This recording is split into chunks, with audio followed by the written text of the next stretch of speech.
할렐루야. 네. 오늘 저희는 히브리서 2장을 함께 읽었습니다. 오늘 말씀을 통해서 또 깨닫는 은혜와 또 응답받는 그런 축복이 넘쳐나게 되시기를 바랍니다. 히브리서는 그 수신자가 이스라엘의 초대교회를 이루었던 유대인 성도들에게 주시는 서신서입니다. 그래서 예수님께서 공생애를 시작하시면서 유대 사회는 큰 변화를 경험했습니다. 예수님께서 십자가에 못 박혀 죽으시고 장사되셨다가 부활 승천하신 것을 직접 보았고 또 경험한 사도들과 초대교인들의 증거로 이스라엘의 전역이 온 유다가 교회로 온 유다의 교회가 세워지고 믿는 자의 수가 정말 폭발적으로 성장했습니다. 특히 성령 강림하신 후에 예수님의 제자들이 능력 있게 복음을 전함으로 성령의 역사로 유대뿐만 아니라 이제 사마리아로 또 이방 지역에까지 복음이 전해지고 안디옥을 중심으로 해서 이방 지역에 이제 본격적으로 복음 전파가 시작돼서 사도 바울을 선교사로 안수하여 파송함으로 이제 유럽 지역에까지 복음이 전파되었고 또 그러한 복음이 전파되는 과정 속에서 당시 로마 제국의 수도였던 로마가 복음화에 아주 중심적인 역할을 감당하기 시작했습니다.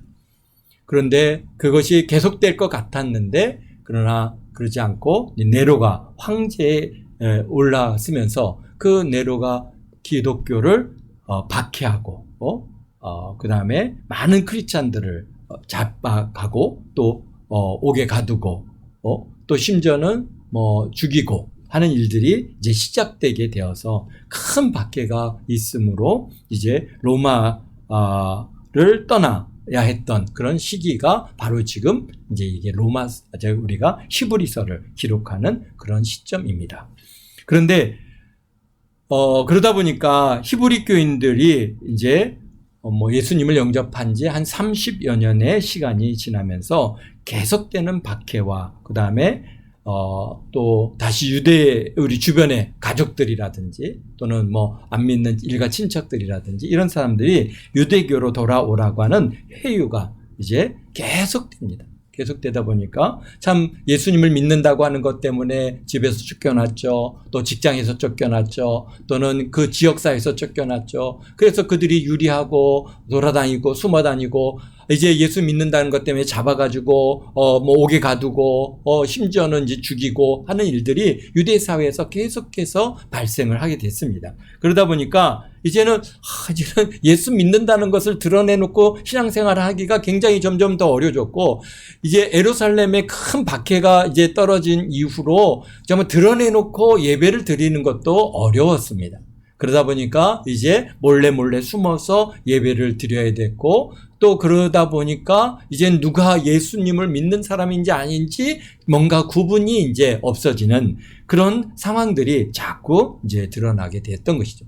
그러니까 정말 은혜의 경험을 갖고 있는 분명한 목숨을 걸고 지금 예수님을 전하다가 죽어간 많은 예수님의 제자들이 있는 반면에 또 많은 사람들은 다 같은 은혜의 사람들은 아니지 않습니까?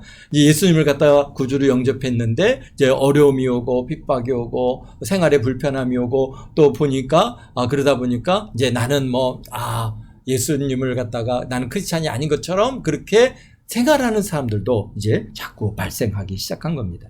그래서 심지어는 이제 그들의 유대교인으로 돌아가는 회유로 인해서 한둘씩 신앙생활을 버리고 유대교로 넘어가는 일들이 발생했다고 하는 소식을 우리 이제 사도 바울이 이제 그렇게 듣게 됐습니다. 그래서 그런 히브리서를 기록해서 히브리 교인들을 격려하는 서신서가 바로 히브리서입니다. 처음 예수님을 믿고 성령 받고 뜨겁게 예수님을 갖다 믿었던 히브리 교인들이 핍박의 강도가 이제 심해지고 또 공개적으로 모임을 갖기가 어려워지면서 비밀리에 모여서 예배를 드리지만 그것은 열심인 사람들은 그렇게 되는데 이제 그렇지 않은 사람들은 이제 자연스럽게 그러한 교회하고 멀어지는 것이죠. 그래서 많은 사람들이 점점 예배에 참여하지 못하고 자신이 크리스찬임을 드러내지 않고 살다 보니 이제 자연스럽게 신앙생활의 열정을 잃어버리게 되는 겁니다. 그래서 주변 사람들이 저 사람은 크리스찬인가 아닌가 전혀 모를 정도로 그렇게 기독교인인지 모르게 그렇게 살아가는 것이죠. 이런 히브리 교인들에게 우리 히브리서에서 오늘 히브리서 2장에서 1차 경고의 말씀을 하고 계십니다. 우리 1절에 보겠습니다. 그러므로 우리는 들은 것에 대하여 유념함으로 우리가 흘려 떠내려가지 않도록 함이 마땅하니라. 그렇습니다. 그러므로라고 하는 것은 1장을 갖다가 지금 이어받는 것이죠. 1장에서는 예수님께서 어떤 분이신가, 우리가 믿는 그 예수님이 어떤 분이신가를 갖다가 아주 선언적으로 정말 장엄하게 우리에게 말씀해 주고 계신데요. 그분은 어떤 분이십니까? 바로 하나님의 아들이시고, 예수님은 어떤 분이니까 만유의 상속자이시고, 또 예수님은 어떤 분이십니까? 만물의 창조자이신 분이시며, 또 예수님 어떤 분입니까? 하나님의 영광의 강치시고 하나님의 본체의 형상이신 바로 하나님이시단 말이죠. 그런 그의 능력의 말씀으로 또 만물을 붙드시고 또 죄를 정결케 하시는 일을 하셨으며 하나님 보좌 우편에 지금 앉아 계시는 그런 분이 바로 우리가 구주로 믿는 바로 예수 그리스도 그분이시다라고 하는 것을 아주 선언적으로 명확하게 말씀하시죠. 또 그러기에 천사하고는 비교할 수 없는 곧 우리 구주이시고 천지를 창조하시고 심지어는 천사도 창조하신 그런 예수님, 바로 그렇기 때문에 그분께서 창조하시고 우리를 구원하신 예수님을 갖다가 1장에서 이렇게 증거하고 있습니다. 그러니 우리가 그 예수님을 어떻게 되겠습니까? 잘 믿어야죠. 왜? 이건 믿고 안 믿고의 문제가 아닙니다. 아니, 우리는 피조물이거든요. 그러니까 당연히 창조주의 뜻을 따라야 되고 창조주 그분을 갖다가 우리가 섬기고 살아가는 일이 우리가 마땅한 일이라고 우리가 매번 얘기하지 않습니까? 만약에 우리 여기 지금 우리 송희 집사님께서 반주를 갖다 열심히 했습니다. 이게 사람이 만들었잖아요. 목적을 가지고 만들었어요. 어떻게 소리 내라고. 그런데 이게 소리를 갖다가 엉뚱한 소리를 내고 이게 바른 소리를 안 낸다면 어떻게 하겠습니까? 고쳐보죠. 이거 고치지만 고치다 안 되면 어떻게 됩니까? 이거 쓸모없네?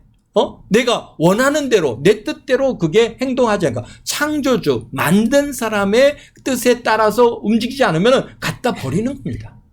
고칠 수 있으면 고쳐서 쓰죠. 그러니까 우리들도 마찬가지입니다. 하나님께서 우리를 창조하셨어요. 어떻게 하고? 하나님을 예배하라고. 하나님을 갖다가 우리가 이렇게 어떻게 합니까? 믿고 따르라고. 하나님 말씀대로 살라고 하나님께서 우리를 창조하셨는데 근데 우리가 그렇게 안 사는 거예요. 아담부터 범죄하기 시작하지 않았습니까? 그러니까 하나님께서는 고치려고 선지자도 보내고 또 보내고 계속 우리를 고치려고 도저히 고쳐지지 않으니까 심지어는 어떻게 했습니까? 자기의 아들 예수 그리스도를 어떻게 이 땅에 보내셔서 우리를 대속하기 위해서 우리 죄를 사하시기 위해서 십자가에서 못 박혀 피 흘려 죽으심으로써 우리를 구원하시는 그런 놀라운 은혜까지 우리에게 베풀어 주셨습니다. 그러니 우리는 어떻게 되겠습니까? 여기 1절에 그러므로 우리는 들은 것에 더욱 유념함으로 우리가 흘러 떠내려가지 않도록 함이 마땅하다. 그렇습니다. 그러니까 우리가 유념한다는 것은 뭡니까? 단순히 귀를 기울이는 것을 넘어서 마음의 닷을 거기다 딱 걸고 점념해서 오직 예수님만을 바라고 그래야 마땅한 것이죠. 우리가 하나님께서 우리를 창조하시고 너는 나를 믿고 나의 이 구속의 은혜를 입고 살아라 라고 오늘 우리에게 말씀하셨는데 근데 우리는 아니요 내 뜻대로 내 마음대로 내 생각대로 내가 살겠습니다. 하나님 나하고 무슨 상관이 있다고 내가 하나님과 관계없이 산다고 한다면은 하나님께서 볼 때 원래 그렇게 만들진 않았는데 너 쓸모없네? 또 갖다 버려야 되겠네? 그럼 갖다 버리면 어떻게 됩니까? 그냥 때려 부시기만 합니까? 재활용하려면 어떻게 합니까? 불로 태워야지요. 다 불로 태우는 거예요. 그렇습니다. 그래서 유대인들은 조상대대로 내려오는 율법에 익숙하지만은 새로 듣고 믿는 그리스도의 복음은 핍박 속에 가볍게 여길 위험이 있다고 하는 것입니다. 그러니까 당시 예수님에 대한 거짓되고 부정적인 이야기들이 얼마나 심했습니까? 그렇습니다. 그래서 복음을 듣기 위해 복음을 붙들기 위해서 의지적으로 노력하지 않으면은 안 되는 그러한, 그래서 어떻게 돼요? 거기에 유념해야 된다.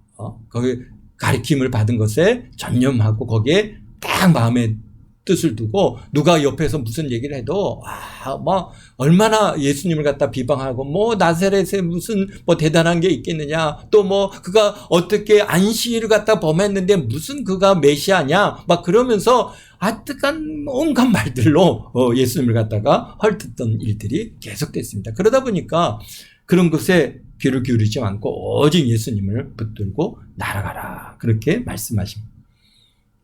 그래서 들은 것에 그리스도의 복음에 더욱 유념하라. 그러면서 하신 얘기가 참 여기서 우리가 흘러 떠내려가지 않도록 함이 마땅하니라. 이게 굉장히 우리에게 많은 것들을 시사해 주고 계시는데요. 우리가 이게 무슨 말이냐면은, 우리가 항구에 배를 갖다가 정박을 하면은 어떻게 합니까? 배가 정박해 놓고 그냥 항구에다 그냥 갖다만 대놓고 됐다 그러고 갑니까? 아니잖아.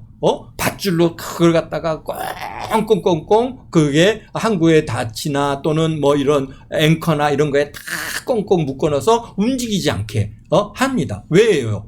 그러지 않으면은 파도나 해류에 따라서 그게 다 흘러가 버려요. 그러니까 뭐 어디다 배 세워놨는데 다음날 아침에 보니까 배가 없어.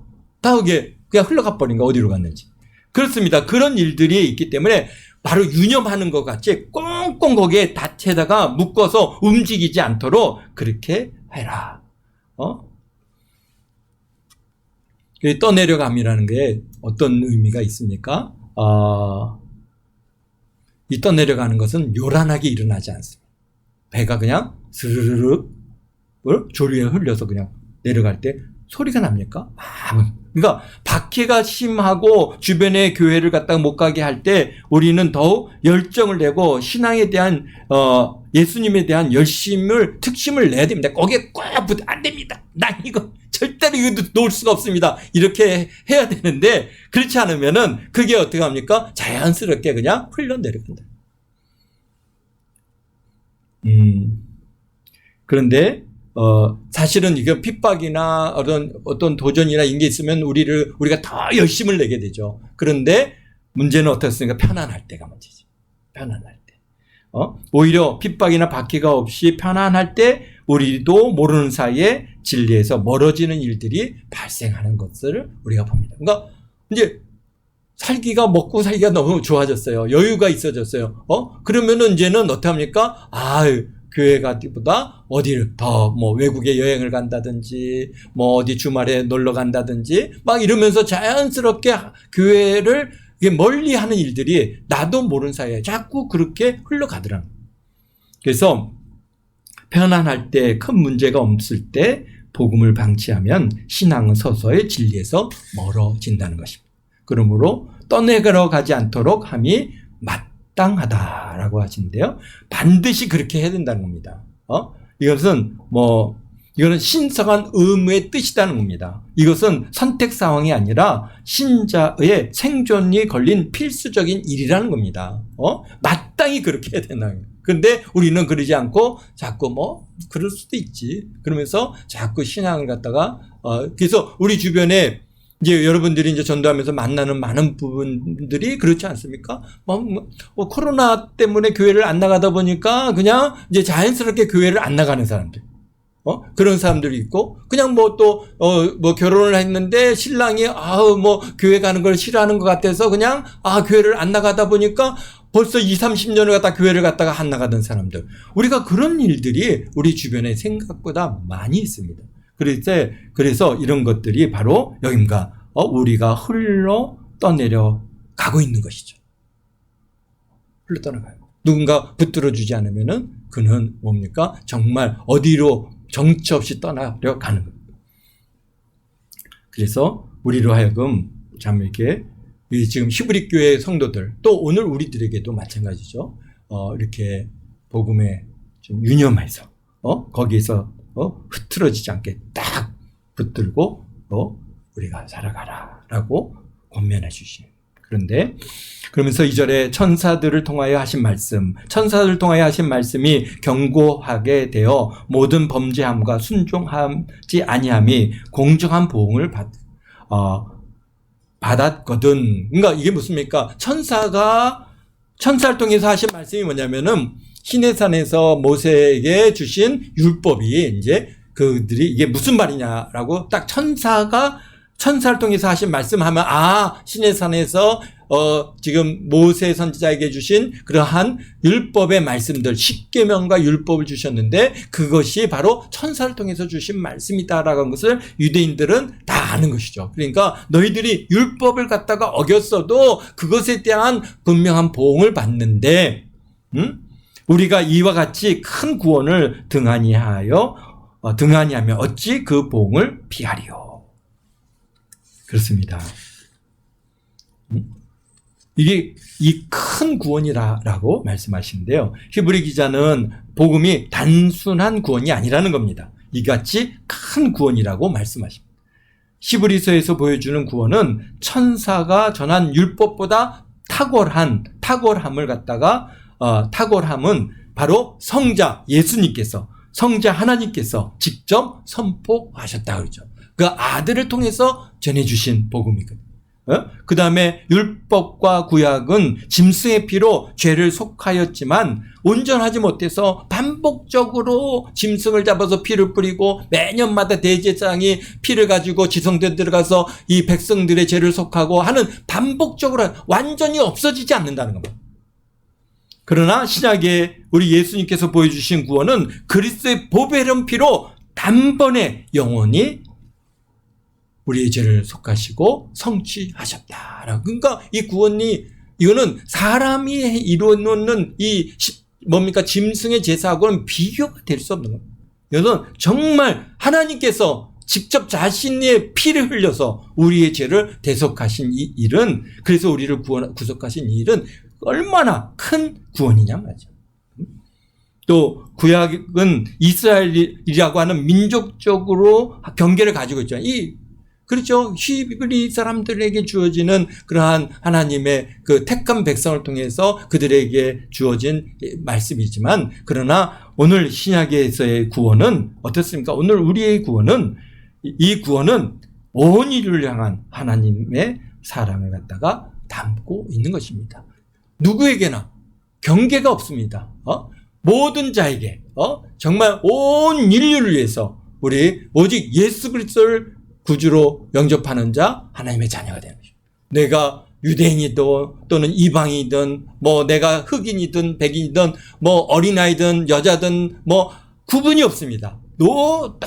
동일하게 하나님께서 모든 자에게 주시는 그러한 하나님의 구원의 은혜, 바로 이 큰 은혜 구원이다 말씀하십니다. 그런데 그렇게 큰 구원, 이게 얼마나 큰 구원이야. 하나님께서, 창조주 하나님께서 나를 구원하시기 위해서 십자가에서 친히 그분을 갖다가 구원하시기 위해서 목숨을 내어서 어떻게 보면 피 뿌려서 죽으심으로써 우리를 구속하시지 않았습니까? 근데 그걸 등한히 한다면은 정말 천사가 와서 전한 율법을 갖다가 어기면 어떻게 했습니까? 율법을 어기면 그냥 죽였습니다.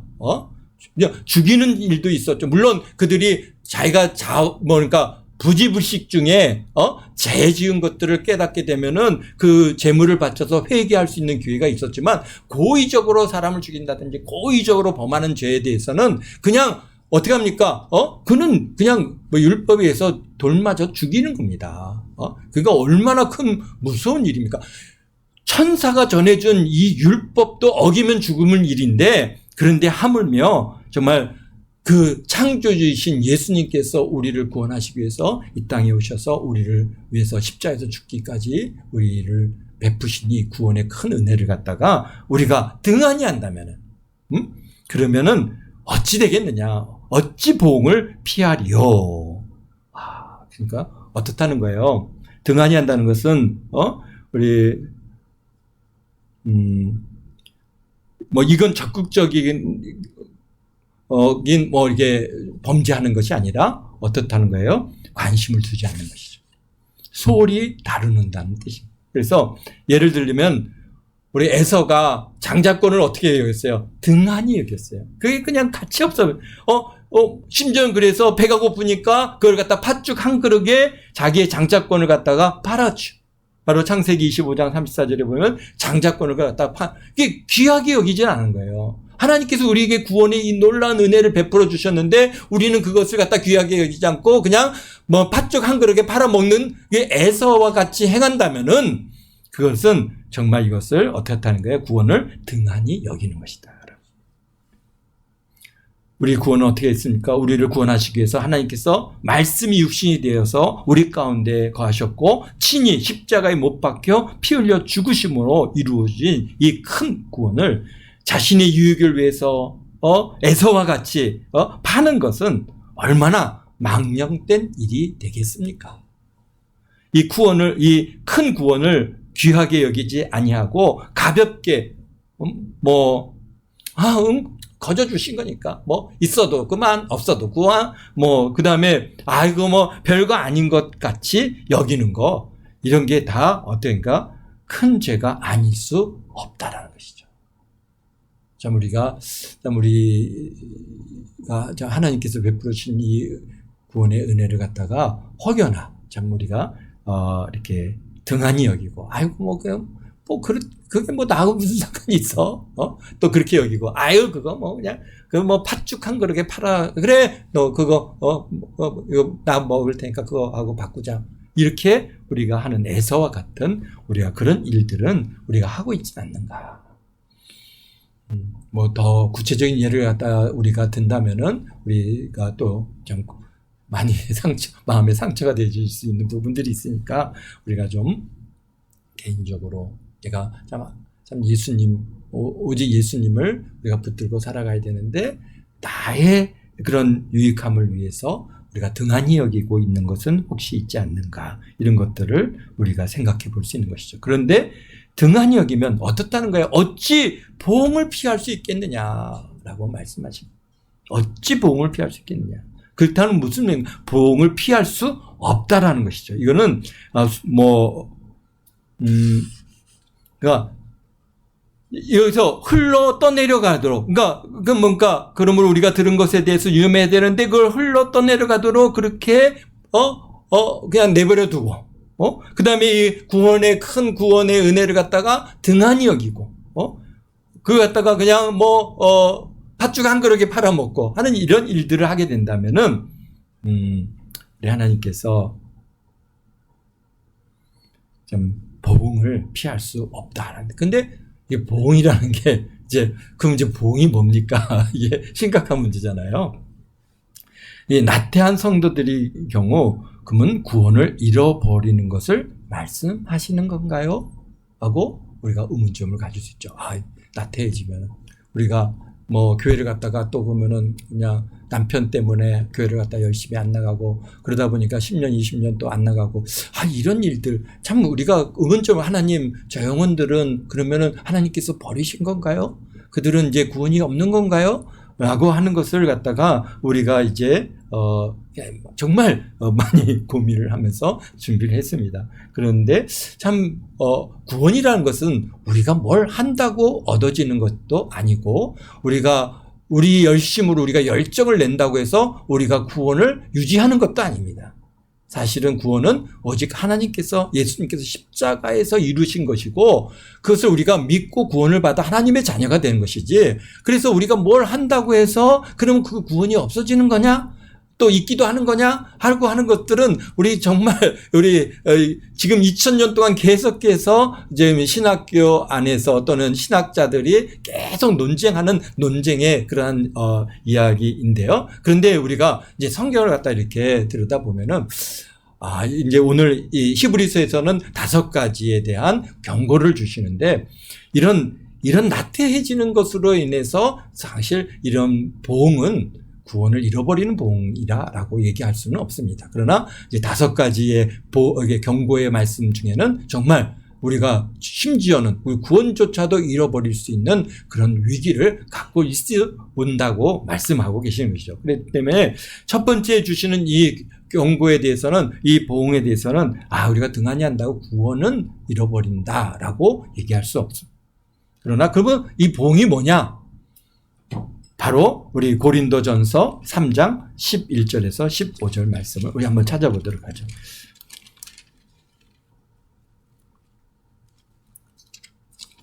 고린도전서 우리 3장입니다. 잘 우리가 아는 말씀인데요.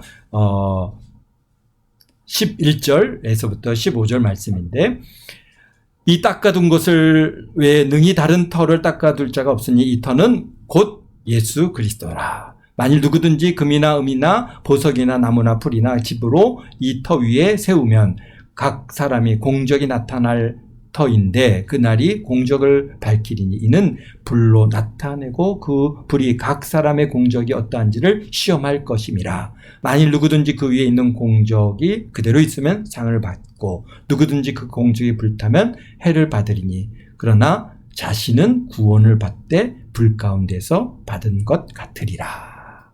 아멘. 그러니까 공적이 사라지는 거예요. 그러니까 주님을 갖다가 뭐 예배를 제대로 드렸습니까? 또 교회를 위해서 헌신을 했습니까? 영혼 구원을 위해서 열심을 냈습니까? 뭐 전도지를 한번 돌려봤습니까? 막 그렇게 한 것들이 아무것도 없기 때문에, 그러게 뭐 신앙생활은 내가 20년 30년 했습니다. 그런데 주님 앞에 나가면은 이게 그러면은 이제 하나님께서 불로 그걸 갖다 시험하신다는 거죠. 그랬더니 그게 불로 싹 태워지면은 어떻다는 거예요? 그냥 공적이 싹 없어지고 아무것도 없는 거예요. 그러니까 어떻게 되니까 결국은 불 가운데에서, 그러나 구원을 갖다가 잃는 것은 아니라는 것이잖아요. 그래서 누구든지 그 공적이 불타면 해를 받으리니 그러나 자신은 구원을 받되 불 가운데서 받은 것 같으리라. 불 가운데서 그냥 공적은 다 사라지고 그냥 겨우 그냥 우리가 불 가운데서 구원받는다는 게 뭡니까? 그냥 모든 거 다 내려놓고 몸 하나만, 그냥 몸뚱이 하나만 이제 겨우 살아서 그냥 이게 나오는 이런 일, 그런 구원이라. 또 고린도후서 5장 10절에 보면은 또 이런 말씀을 하십니다. 고린도후서 5장 10절에 보면은 이는 우리가 다 반드시 그리스도 심판대 앞에 나타나게 되어 각각 선악간에 그 몸으로 행한 것을 따라 받으리라. 그래서 우리는 어쨌든 게 공적 심판을 받는, 그리스도의 심판 때는 이거는 뭐 백보자 심판이 아닙니다. 우리 그리스도인들이 이제 우리가 주님 앞에 서서 천국 들어가기 전에 심판을 받죠. 그리스도의 심판을 받는데 뭔가 여기서 보니까 뭐 행한 대로 받는데, 누구에게는 아까처럼 불로 그때 시험하시는 거죠. 그래서 불로 태워서 없어지면은 그냥 불 가운데서 구원받는 것이고, 그렇지 않고 공적이 금이나 은이나 이런 것으로 우리의 그 공적이 살아 있으면은 하나님께서 어떻습니까? 공적을 갚아주시는데 면류관으로, 금면류관으로, 생명의 면류관으로, 의의 면류관으로, 영광의 면류관으로 우리에게 그 면류관을 씌워 주시는 겁니다. 그러면 얼마나 영광스럽겠습니까? 그렇습니다. 그래서 그리스도의 심판대 앞에 나타나게 돼서 각각 선악간에 그 몸으로 행한 것을 따라 다 심판을 받고 상급을 받는 것이죠.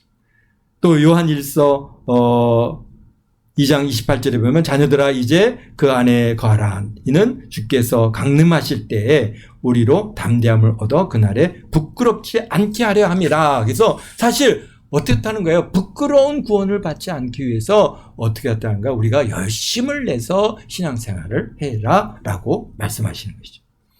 그래서 그런 큰 예가 누굽니까? 바로 라오디게아 교회에 주시는 말씀이, 사실 그들이 어떻다는 거예요? 뭐 찾은지 뜯든지 우리 한번 그건 찾아보도록 하죠. 우리 요한계시록 3장 분명하게 우리에게 참 이렇게 등한히 하고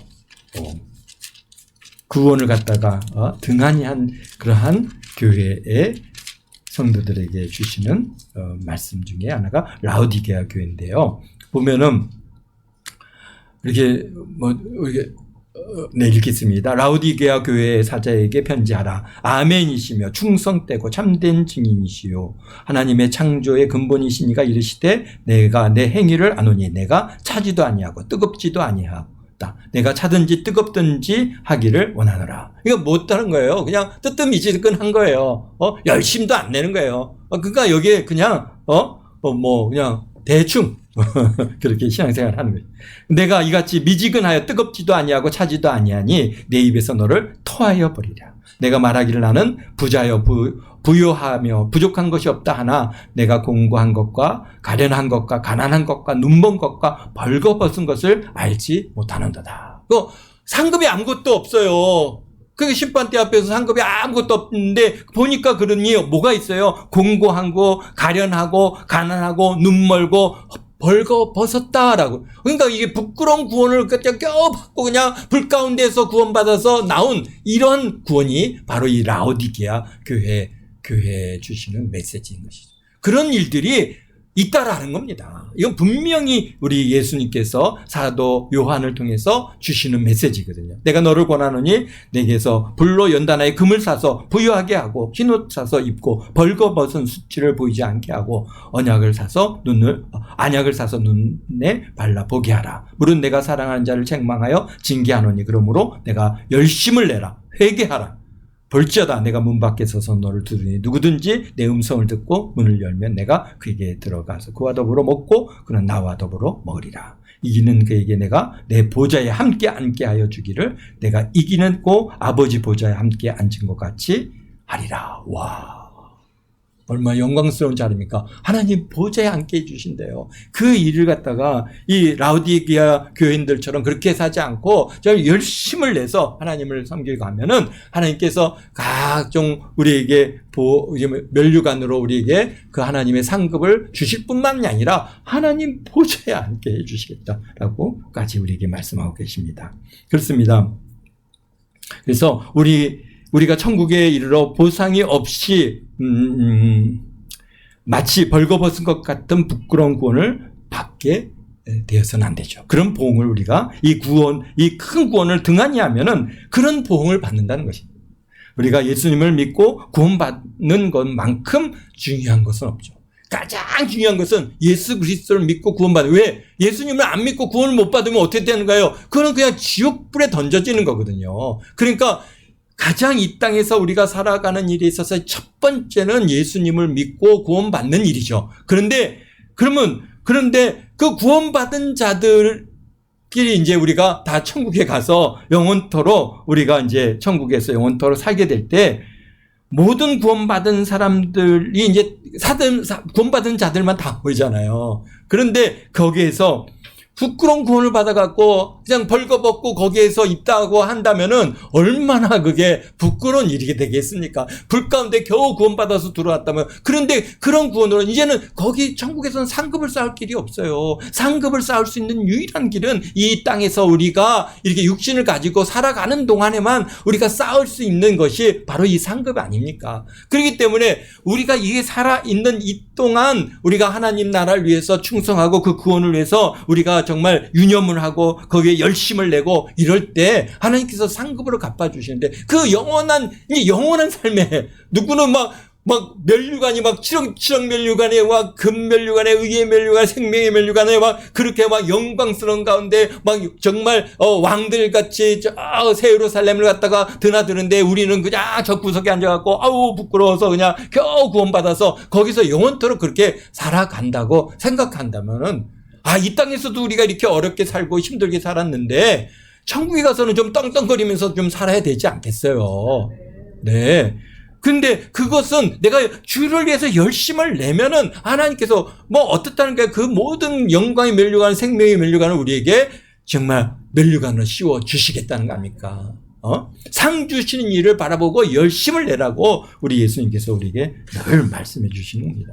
그래서 우리가 천국에서 영원토록 살면서 누구는 영화를 누리고 결국 영화로움을 갖다가 받으면서 살아가는데 그냥 우리는 그냥 이 땅에서 그냥 지지고 볶고 그냥 대충 살다가 갔으니 그러면은 우리에게 무슨 영화가 있겠습니까? 그래서 히브리서 11장 6절에 말씀하신 것처럼 상 주시는 이심을 믿어야 할지니라. 이게 그래야 우리가 뭘 할 수 있어요? 열심을 낼 수 있어요. 우리가 뭐전 달리기를 열심히 하는 거, 정말 그 마라톤 대회에 나가서 막 그냥 그렇게 열심을 내는 사람들은 왜 그렇게 열심을 냅니까? 상을 갖다가 받기 위해서 하는 거 아닙니까? 만약에 그냥 모든 사람에게 동등하게 동일하게 다 상을 준다 그러면 누가 열심을 내겠습니까? 아유 그냥 뭐 그래 상 가는데 의의가 있지. 그리고 그냥 대충 천천히 뛰어서 그냥 그 결승점에만 도락하면은, 그러면 그냥 다 동일하게 대우해 준다면은, 그러면은 거기에 무슨 발전이 있으면 열심히 있겠습니까? 그렇지 않은 겁니다.